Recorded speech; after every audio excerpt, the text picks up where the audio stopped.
Yeah, this panel from 11 o'clock onwards is actually dedicated to second-generation artists in search of their roots.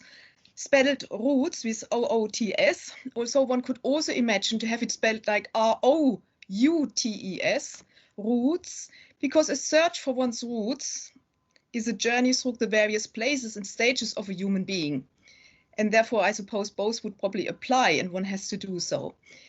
It is my pleasure to introduce Rachel Dickson, our first speaker, who is Senior Research Manager at the Uri Gallery in London.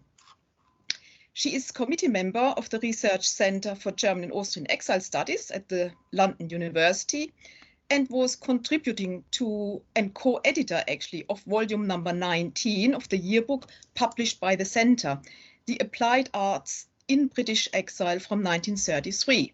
And she also has contributed an article on the Ben-Uri Art Society and Music in Exile 1931 to 1960 in the forthcoming yearbook of the Centre.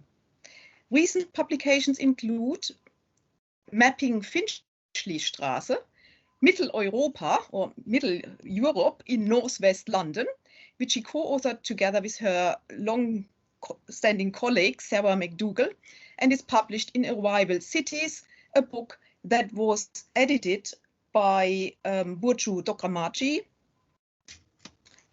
And she also published an article which is called Our Horizon is the Barbed Wire, Artistic Life in the British Internment Camps, in the book Insiders, Outsiders, Refugee from Nazi Europe, which is actually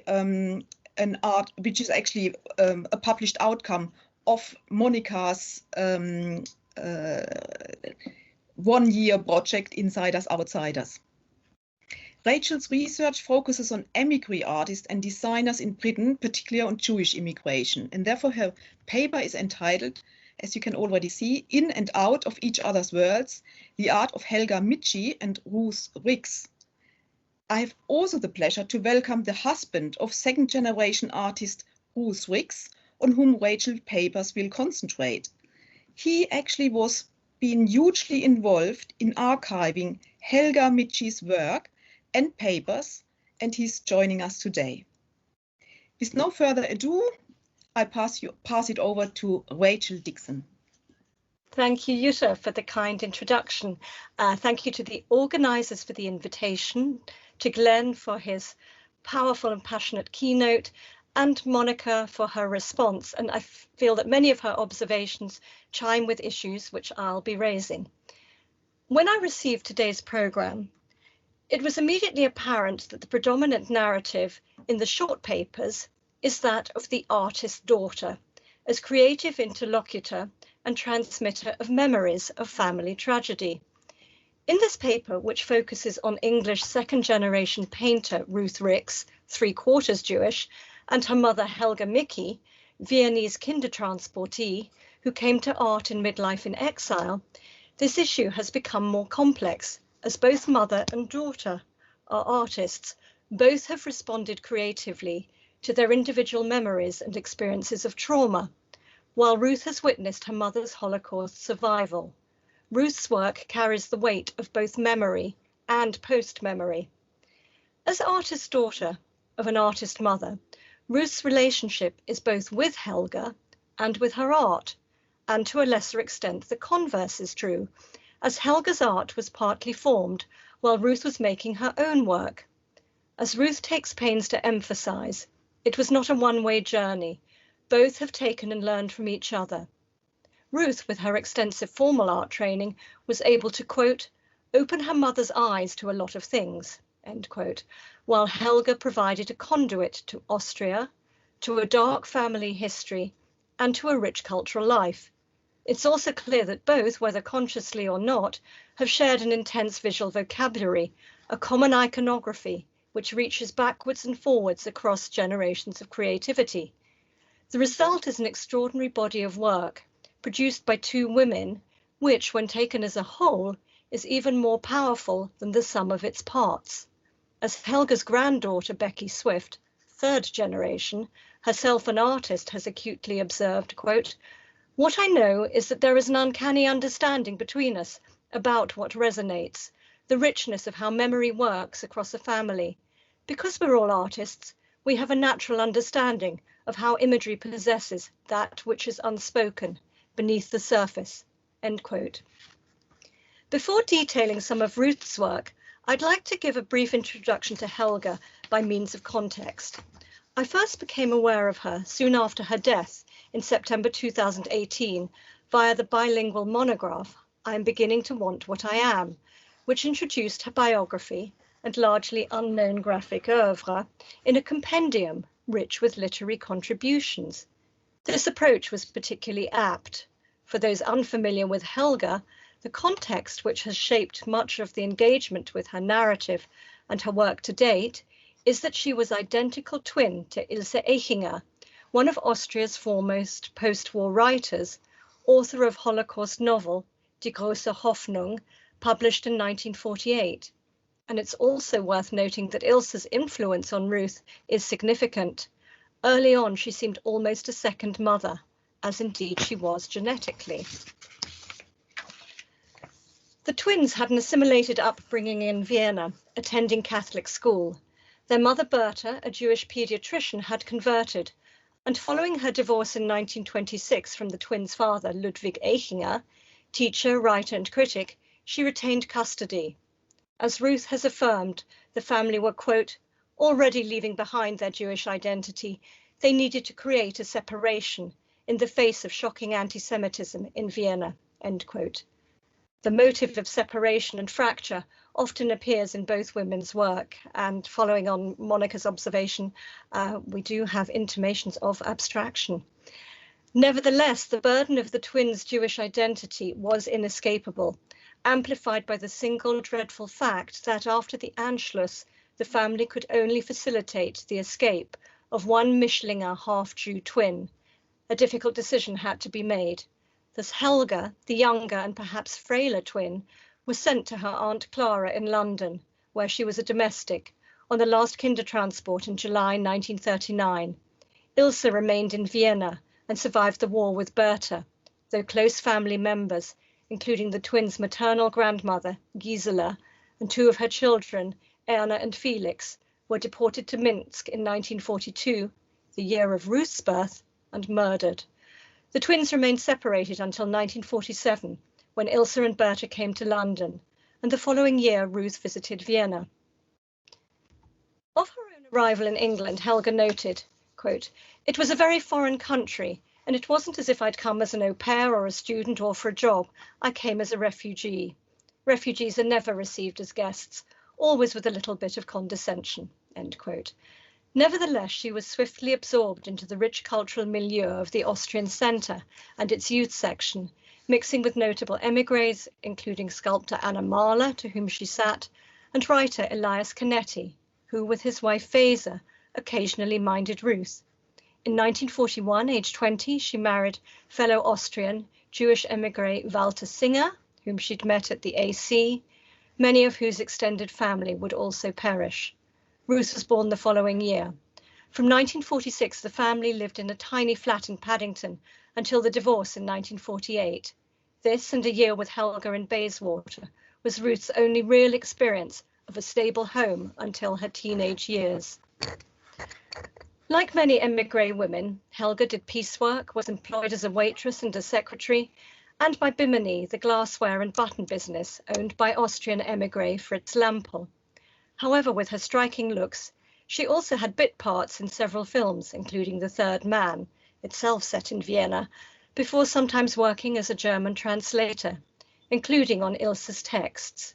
Encouraged by Ilse to explore her own creativity, she gradually turned from writing poetry to the visual arts, her first painted experiments appearing in the early 1960s, soon after her short-lived second marriage to former Bletchley codebreaker Donald Michie ended. These naive poster paint works, the material reminiscent of children's art, were followed by a frenzy of drawing, initially conceived to entertain her grandchildren. Characterized by an almost autonomous repeated mark-making and the continued use of unsophisticated materials, fibre-tip pens and cheap biros, these images recall artwork by fellow émigré Jack Bilbo, Indeed, Helga owned a copy of his extraordinary outsize self-published autobiography.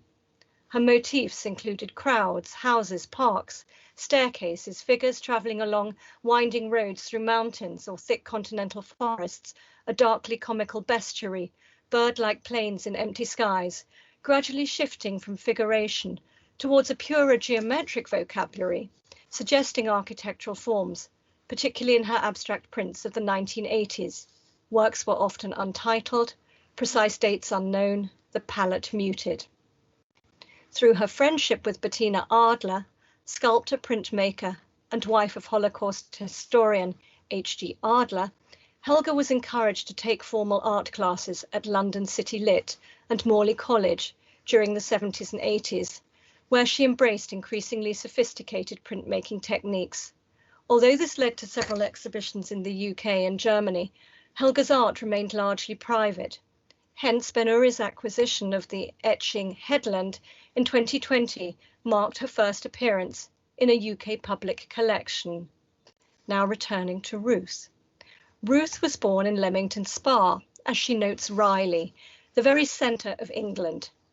From the outset, Ruth recalls her mother deliberately speaking to her in English, as Helga stated, and I quote, "Through Ruth there is a part of England in me," end quote, while also acknowledging that, quote, "I belong to humanity, but to a country, no," end quote.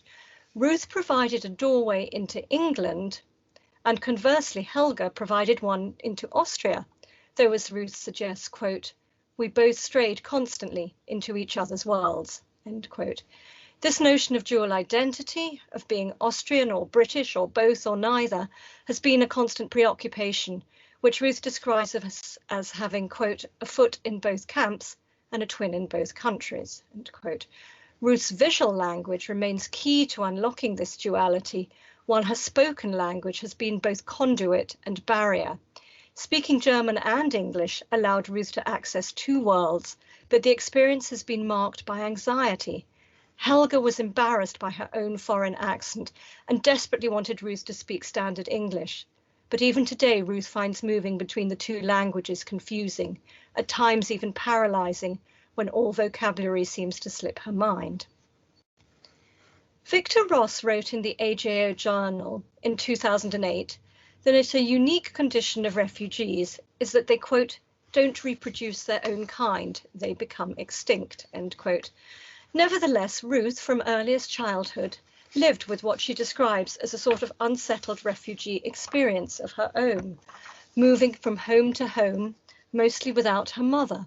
She stayed overnight at Anna Freud's Hampstead War Nursery, was sent to kindergarten in Oxford run by a Czech émigré, after an accidental scalding left Helga too nervous to care for her, to a very English boarding school in Adelstrop in Gloucestershire, on the proceeds from the third man, the village name evoking a very English literary tradition, recalling Edward Thomas's poem of the same name, then to a Jewish Board of Guardians children's home in Reading from age 9 to 13, run by two Prussian émigrés. The home housed 12 children in a strict environment, without, to Ruth's eyes, much show of affection. Ruth attended school locally, but never brought classmates back to the home, though it was where she learnt to celebrate Jewish festivals and honed her domestic skills, washing, cooking, cleaning and ironing, ironically the very skills which Helga lacked. After the home closed around 1955, Ruth moved into Clara's small bedsit in Goldhurst Terrace, West Hampstead, in a house shared with other refugees, from where she visited the celebrated Cosmo Cafe on nearby Finchley Road. Helga didn't like Hampstead much. She preferred Notting Hill and Earl's Court. Ruth began her formal art studies at Byam Shaw in the late 1950s while living with Clara, followed by St Martin's, Chelsea and Central from 1962 to 3 with theatre designer Ralph Koltai, who was very influential, though Ruth was then unaware of his émigré background. And then at Leeds Polytechnic from 1968 to 71 with Willi Thier, a refugee painter from Berlin, where she first began to think about her Jewishness. I quote, "As a child, it felt dangerous to let people know I was Jewish, and my mother also tended to hide it, depending on who she was with. My father was totally Jewish, and I became more aware of my background during my time in Vienna, end quote. As if to amplify her duality, Ruth, the painter, went to study sculpture under renowned Austrian sculptor Fritz Wotruba at the Vienna Academy from 1972 to 4, taking her 2 young children. Helga knew Wotruba through Canetti and Anna Mahler. Ruth recalls, quote, "The twins talked a lot about their childhood. Vienna seemed the natural place to go and study. My father and his second family lived there, and I'd only rediscovered them a few years before," end quote. The return to Austria was, quote, "a bit like stepping into home," end quote. And to this day, Ruth recognizes that Vienna is where part of her belongs.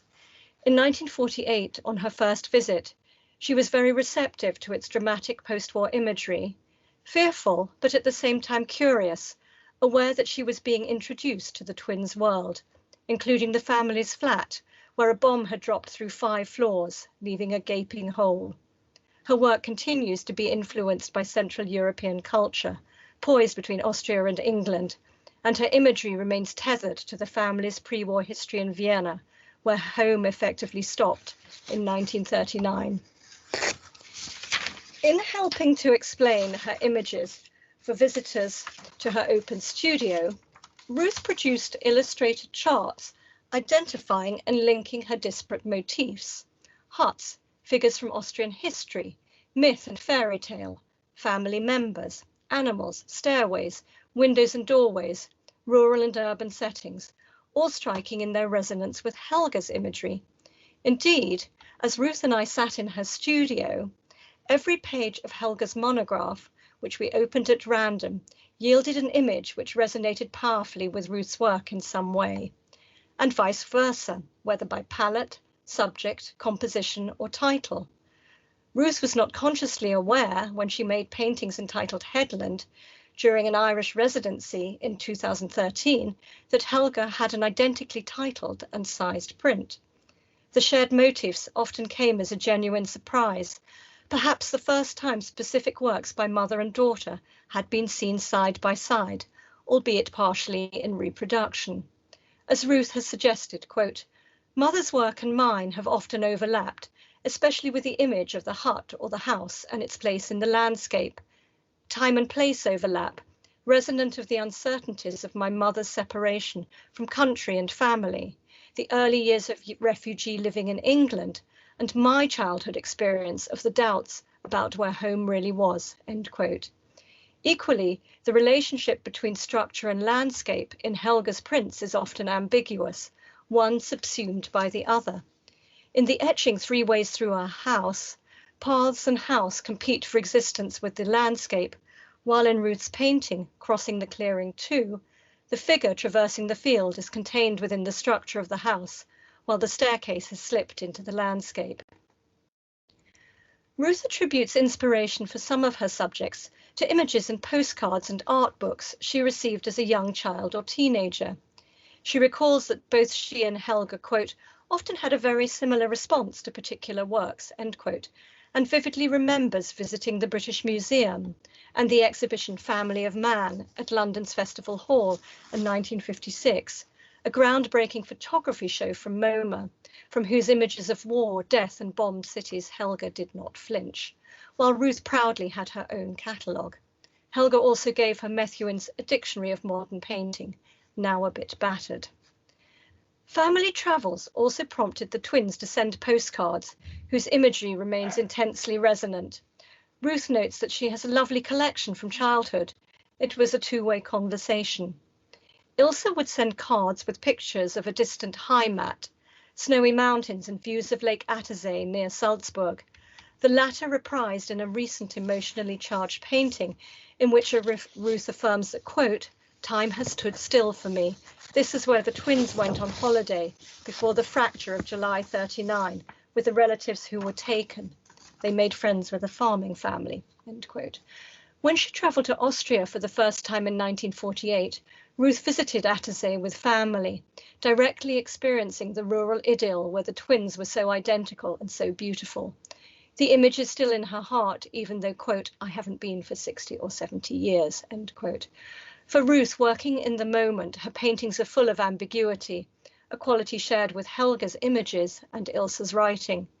It was only as the image began to emerge intuitively in this work that Ruth realized it recalled the lake with its misty island. Ruth's work often creates its own momentum, existing on the cusp between representation and abstraction. Ruth has affirmed recently that landscape has become more important to her, as figures have become more diminished. As she says, quote, "It's as if they've done our bit," end quote. Crossing the clearing too, in a palette recalling much of Helga's 1980s printmaking, depicts the moment when a figure traverses a space, evoking ideas of a flight. In a clearing, one is exposed, while either side offers sanctuary.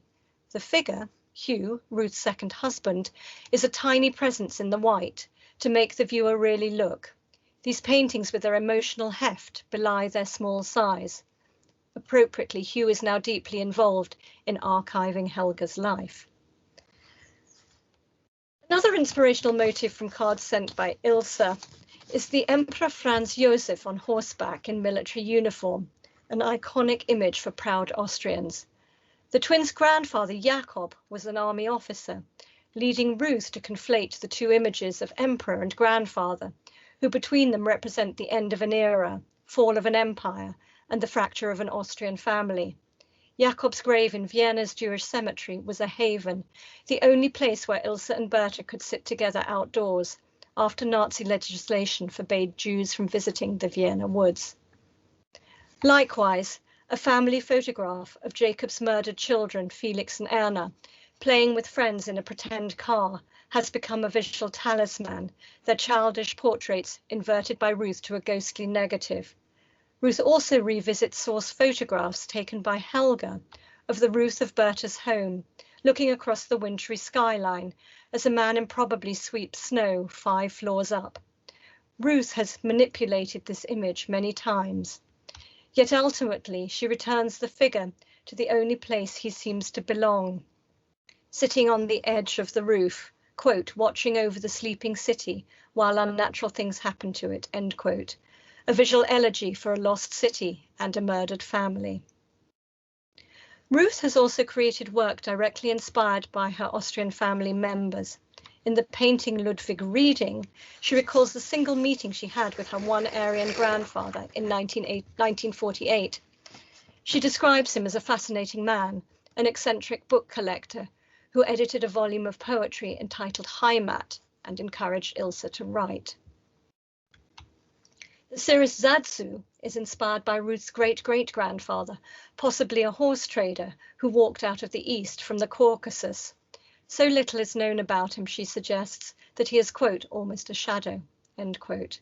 Blurring boundaries between Ruth's early memories and collective family memory, she gives various composite forms to this mysterious, almost mythical figure, including Stairwoman on the left, a surreal every-woman figure inspired by memories of communal stairwells in Viennese flats, refugee boarding houses in London, and a ruined Tel Aviv yeshiva. The torso of steps recalls open drawers in a Dali painting. Her outline with outstretched hand, and of course we've had many references of that from Glenn, forms a distinctive shape which has become a pictorial shorthand for Ruth, explored in collages such as Coat and Monument. In the latter, the texture is provided by an enlarged fragment of a photo of bombed Dresden in ruins. The negative space around the figure has become a preoccupation. Helga also had a masterful handling of space surrounding form, while in many of Ruth's paintings, the three-dimensionality of objects is lost. They are flattened, compressed onto the picture surface, evoking ideas of stage flats and sets, influenced by her training in theatre design, such as in works House, where composition hints at a proscenium arch. This theatrical training also provoked Ruth's interest in constructing or representing temporary spaces, such as a wooden structure at the core of the installation Staircase from 2000, a collaboration between 3 generations, grandmother, daughter, and granddaughter. Recalling her own childhood experiences of homelessness betwixt and between lodgings, Ruth has retained a compulsion to inspect interiors, to understand how small a space would one need to exist, to fit a bed, to survive. Survival is at the heart of Ruth's work, and her own was tested by a period of total estrangement between mother and daughter after Ruth's return from Vienna, while Helga was studying printmaking with great zeal, creating a sense of herself as an artist. The relationship, however, slowly rekindled, and both became close again, especially during Helga's 20 years in a nursing home. Both often discussed her artwork, which she'd carefully kept in her bedsit before moving to the home, prints neatly boxed and stacked, along with her books on art and German literature. This rapprochement gave rise to the recent monograph.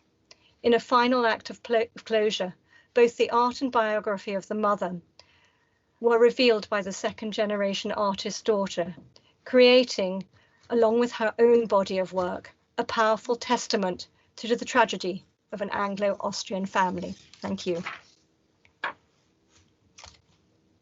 Thank you very much, Rachel, for your rich paper, which shows to me both sides of being an émigré. On the one side, the issues of feelings of homelessness and uprootedness, but also this richness of, as you have cited, having a foot in another camp, yeah, and of producing actually powerful works which show the creativity that I thought that can result from this foot in another camp. Yeah.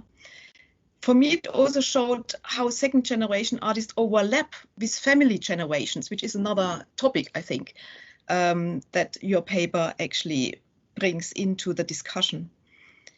Yeah, let's move on to the second speaker of this session, and then we will have questions to both speakers. And this is also interesting in light of what we have discussed before, because Rachel's research focuses on émigré artists, and our second speaker, Eliad Moreh-Rosenberg, actually approaches her work from the perspective of Holocaust studies. So we have the kind of two perspectives that Monica was also emphasizing in her response to Glenn in the introduction today. Eliad is curator and director of the art department in Yad Vashem's museums division. Before joining the division in 2003, she was a researcher and lecturer at the Hebrew University Center for Jewish Art, where she explored refugee artists in Paris and artists such as Bruno Schulz, Felix Nussbaum, and Charlotte Salomon. Eliad's exhibitions in Yad Vashem include the exhibition Art from Holocaust, 100 works from the Yad Vashem collection at the Deutsches Historisches Museum in Berlin, which was accompanied by a catalogue she also co-edited. In April 2019, she curated New on Display in the Yad Vashem Art Museum, exhibiting artworks created during the time of the Holocaust that had never been shown before. She is currently conducting research about the diaries sketches of survivor and artist Yehuda Bacon. Her paper is entitled In Search of a Lost Childhood, Holocaust Memory and Filiation in Sigeleit Landau's works, and I'm very much looking forward to listening to this paper. Thank you, Jutta, and thank you, Rachel. It was fascinating, and generally speaking, I would like to thank you for inviting me to this very interesting symposium, because I feel I'm learning a lot. So I will start immediately by sharing my PowerPoint presentation. So I will just read a short introduction, just not to omit anything, and then I will talk in a more spontaneous way. So Sigeleit Landau is internationally known for her video works, installations, and sculptures exhibited in major museums around the world. In this paper, my aim is to shed light on the presence of the Holocaust in her work and specifically explore a less known series of works crucial in order to understand this Israeli artist's artwork as part of the second generation experience. Now, a brief introduction about Sigeleit Landau. Born in 1969 in Jerusalem to a father who is a Holocaust survivor, and being the granddaughter of Viennese refugees who fled to England on her mother's side, the Holocaust had a significant impact on Sigeleit Landau's identity. representing her father, Frederick, as a young boy and the special friendship that he developed with the dog during his internment in a camp in Transnistria, the sculpture Father and Tufik attempts to capture the innocence of the little boy before his childhood was destroyed. This is what we'll see here immediately. What began as a very personal and intimate work evolved into a series of large-sized sculptures dealing with the complex relationship between the artist and her father, ultimately raising questions about suffering and the artist's self. So the first part of my paper will deal with this series about her father, while the second part will try to place, in the second part, I will try to place the series in the general context of the artist's artwork and look for the impact of the Holocaust on her work. So I begin in 2015 with this exhibition. It's called Children in the Holocaust, Stars Without a Heaven, and it was curated by the former director of the museum's division of Yad Vashem, Yehudit Inbar. And if you look carefully at the entrance of this exhibition, we have this small sculpture by Sigeleit Landau. Okay, so you see, so this was the sculpture, and you see it better now. So it's called Father and Tufik, and you see it's a very small sculpture. The size for this sculpture was dictated actually by the needs of the exhibition and by the requirements of the designer Hanan de Lange, who said for each story we should have a very small showcase, and that's what that's why this sculpture is so small. And I will show you how at first there were also other ideas for the format of this sculpture. And now here, look at the label that accompanied this sculpture, and you can, and the text was written by Sigalit according to her father's memories. Okay, so she really contacted him, and there was a whole process of writing. So I'll read what she wrote. My father, Freddy Landau, was 1 year old when his family, together with all of the town Jews, were exiled across the Dniester River northeast to the Mogilev concentration camp in the area known as Transnistria. When Freddy was about 3 years old, my grandparents discovered to their horror that their son was filching food from their meager store of supplies to feed a dog named Tufik. Freddy's parents could barely feed Freddy and his older brother, the late Israel Landau. I'm sure that they were furious, and obviously Tufik's feeding was summarily stopped. My father used to tell and retell the story of his special dog and would mention this episode throughout my entire childhood. He would imitate his call to the dog, Tufik, Tufik, na, na. So we see here that Sigalit goes back to an event from her own childhood. And this is so interesting when we are talking today about second generation, but actually here we have 3 generations and even 4. I will tell you immediately why. But so we have a 3 generations relationship, because there's the story of her father from his own childhood, maybe exactly at the moment when this childhood was destroyed, because he couldn't have a regular childhood. He couldn't have a dog like anyone having a normal childhood would have. And this is because he grew up in a concentration camp, and because of the terrible conditions that they were living there. And so this very, very moving story of a child who wants to remain a child in the concentration camp, but the adults understand it's absolutely impossible. This is what marked Freddy's experience, and that he chose to tell to his daughter, and she in turn also it became her memory.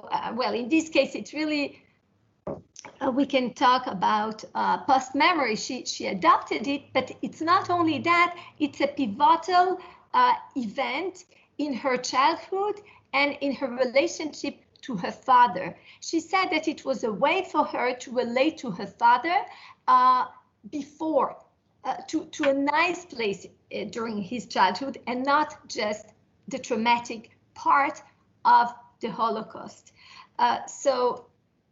Okay, now, can you see it? Now I want to take you a bit backstage to maybe to behind the scenes of how this sculpture was made.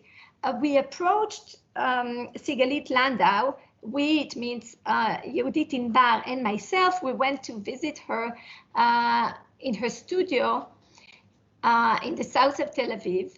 And we told her about this exhibition that Yehudit was planning about children during the Holocaust. And we just asked if she happened to have a work relating to the experience of her father during the Holocaust. And she said she had nothing. She showed us all kinds of works that had some kind of a link to the Holocaust. But a few days later, I received these sketches and some others. I'll show them to you in a minute. And I received this email, and the title was, "These are sketches I did on the plane." She was on her way to Toronto, and she just sent these sketches without explaining anything else. Of course, she had told us the story about Father and Tufik in her studio, but she began this encounter, this meeting, when we asked her about the story of her father during the Holocaust and his childhood. It brought back this memory, which was already alive and part of their family narrative, and she began this series of works. What we can see here are different, of course, compositions she imagines for reenacting this event. And in one here in the sketch that is annotated, she writes in Hebrew that she has to photograph her daughter Imri feeding a dog named Yatsky. So we see here that we have actually 4 generations. That's what I mentioned before.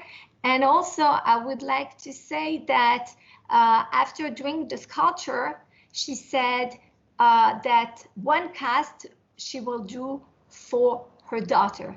One cast she will maintain within the family and transmit to her daughter. So I think it's very interesting. And I need to mention that she donated the sketches and the small sculpture to our collection after the exhibition. So here you can see some other sketches that show this relation to the dog Tufik. And you see there are different compositions here, really the act of feeding, and even a different approach where we can hardly distinguish in the sketch on the right, we can hardly distinguish it's a boy, so it's not gender specific, and we don't have really an age, and even the animal is unclear. Then she created this painting, so Father and Tufik, placing them in the environment of Transnistria, which she imagined according to photographs and some artwork. And in the end, she chose this composition that I framed here that guided her to do the sculpture. And as I said, this is the sculpture that we exhibited. But prior to that, she did a larger sculpture in real size, really size of a boy and a real dog, so life size. And here you can see the process of creation, the different stages of this sculpture in her studio. And I ran fast just so you'll have an idea. And if I look at Sigeleit Landau's works, and I was looking for maybe other pieces that could echo this work, I found this very interesting sculpture that is also a bronze sculpture, and by its composition, the crouched human figure, and the arms, it reminded me a bit of the father of crouched with Tufik. And if we look at the title, then we find it's quite interesting because she called it Vomitus Narcissus. And so we see it is some difficult feelings are associated with this sculpture. There is something that is unpleasant. We have also the theme of food or feeding or the contrary. And Sigalit says that her work deals a lot with ingestion and digestion and food. If we think about the salt works or the sugar works, food is constantly present in her work. And bearing this in mind, it's interesting to put it in the context of the second generation survivors. And okay, so when we came to Sigeleit Landau's studio to fetch the sculpture for the exhibition, and as I told, it was a small sculpture, so I could pick it up myself. She wasn't in the studio, but I suddenly saw this sculpture, and I understood it was a continuation of this series of Father and Tufik that had started, but I was astonished to find this new direction, this new approach. And Sigalit was not in the studio, so I wrote her that we had picked up the sculpture and mentioned that I was very intrigued by this new approach and that I found she was exploring a new direction and more difficult feelings. And there was something threatening. I found something threatening about this figure, which you look at it, it has become big. It's a bigger figure. It has lost I mean, it's not necessarily a human figure. And we have also the dog, which is quite, it could be also a mythological figure, but in any case, there are also the papier-mâché, the use of papier-mâché, and these colors, they evoke flesh, and I think all these takes us back to the discussion between Monica and Glenn before, and the naked bodies and anthropomorphic figures. But in any case, I wrote her this small note saying we had picked up the sculpture and that I was very intrigued by this sculpture, to which she responded, yes, very shortly. This is her style. Yes, now my father is a grown-up, and the dog is me. So this gives you the clue to understand how this sculpture evolves. And here, when we'll see the sketches, we can see that it was already there. This approach, this maybe more complex approach, not going just to a very pleasant or nice memory of childhood, but a more complex one, a more difficult one. And here, Sigeleit Landau is trying to explore the complex relationship she has with her father, knowing he is a Holocaust survivor. This is the latest version of the sculpture, as it was shown a year ago in a gallery in Jutta. And you can see here the head of the father figure reminds us of the Griffon. And we see also that the legs of the dog are very human ones. And so the same complexity is maintained.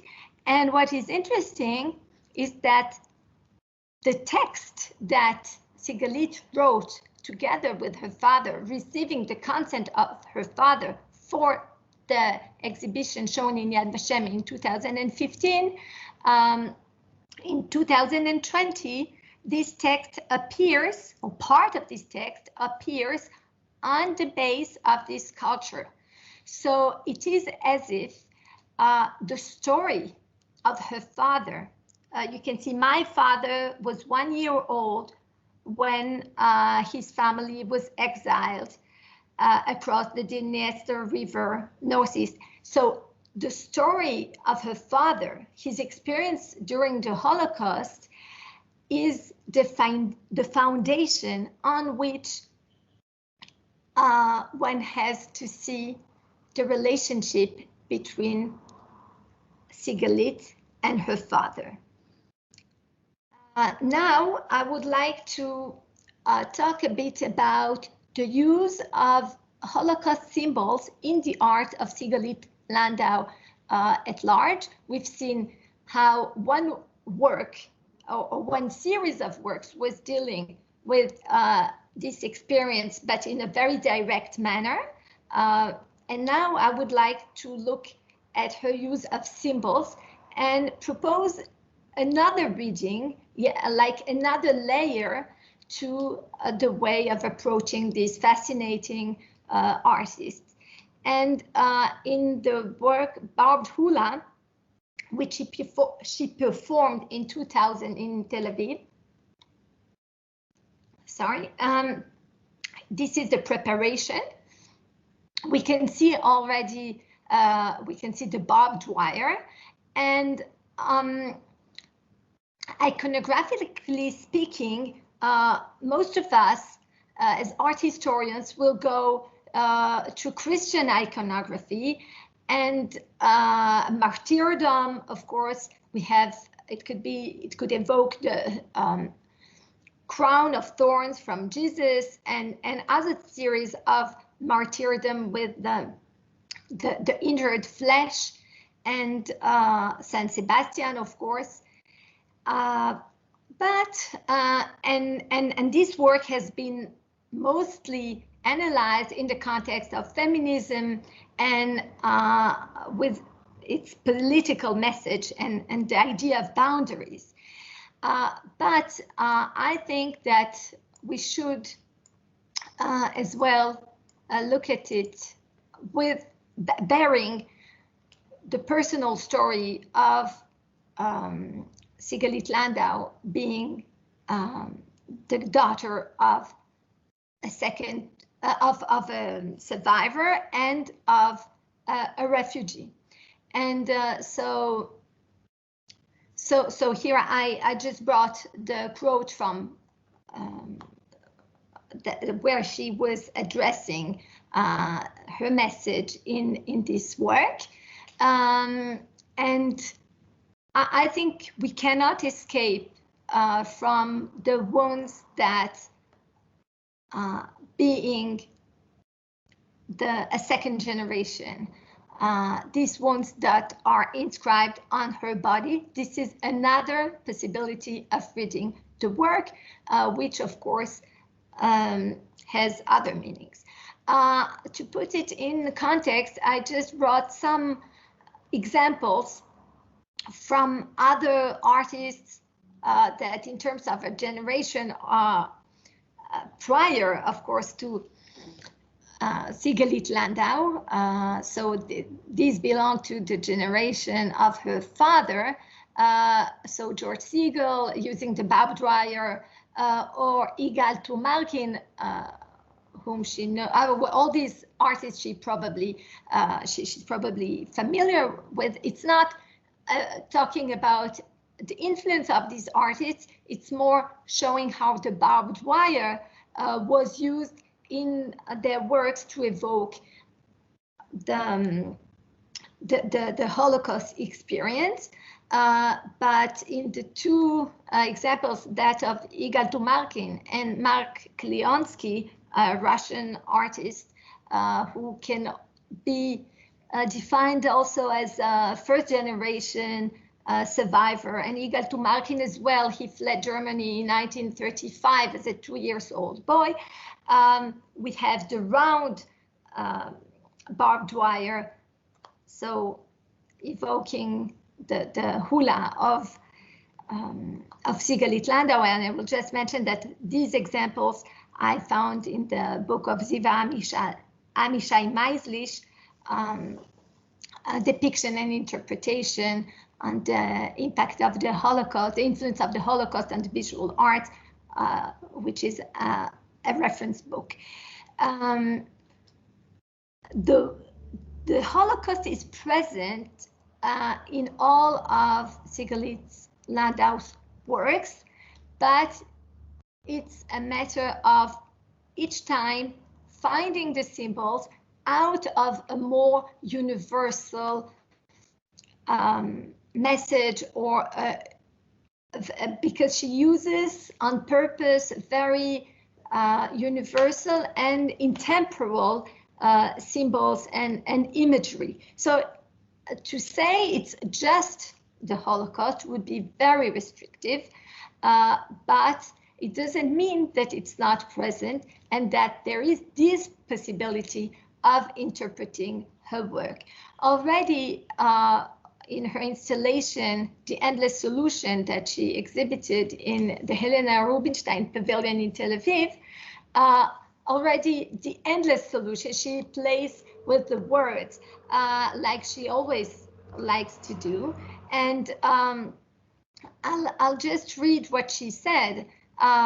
For this exhibition, I created a remote, derelict living environment populated by a Sisyphean community that was depicted in its attempt to survive some undisclosed disaster and start over. I transformed the pavilion to resemble an important place recurring throughout my body of work, the Dead Sea and the Judean desert. Both the show's title as well as other clues interspersed in the installation hinted at the dark atrocities of the Second World War and the genocide of the Jewish people in the Holocaust. I filled the space with layered images that were laden with local and universal meanings, both historical and contemporary. So here we see how she refers to it directly. In another installation at the Venice Biennale, as part of the Israeli pavilion, she called One Man's Floor is Another Man's Feelings.